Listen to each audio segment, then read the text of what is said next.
Hi, my name is Steve. I'm aboard the sailing vessel Panopé, and this will be video number 21 of my ongoing series of anchor setting test videos. You may have already seen anchor test video number 20. That featured this 45-pound Manson Supreme anchor. For that test, I had the anchor rod connected to the rock slot. That's this long slot shape on the shank. And the idea for this slot is normally the chain will be at this end of the anchor, and in the event that you encounter rocks that snag or somehow prevent the anchor from being retrieved, you can position the boat so that the rod will slide along to the back end of the slot, and then you can perhaps retrieve the anchor. And I think that's a good idea. That's all a sound rationale. The problem with it, and maybe you have seen the video number 20, the rod can sometimes be at the wrong end of the slot when you want it to be at the correct end. Let's call this the tripping end, and that's the setting end. In that video, you saw that on the initial set, the rod was at the tripping end, and the anchor drug along the seabed for 10 or 20 feet before it finally slid to the correct end, got reoriented, and it set. On the reset, that's where I drive the boat the opposite direction to simulate a wind or current reversal.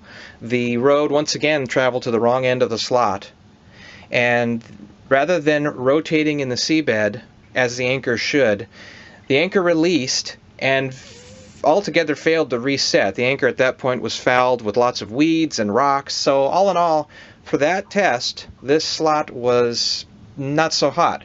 I think in the future I would be reluctant to use the rock slot unless I was going to be anchoring Mediterranean style, or that's where you would be anchored with a bow anchor off the bow, and the stern of the vessel would be tied to a dock or perhaps a shore. Around these parts we've got a lot of fjord-type anchorages that are very deep, rock cliff behind, bow anchor out the front, and then you tie off to rocks or trees behind. For that, I think this would be fine, because the boat would never be swinging, and you'd never be in danger of accidentally tripping the anchor. So my recommendation for a normal swinging type anchorage would be to connect the chain to the small hole. I did retest this anchor, and you're going to see the results of that as soon as I get done talking.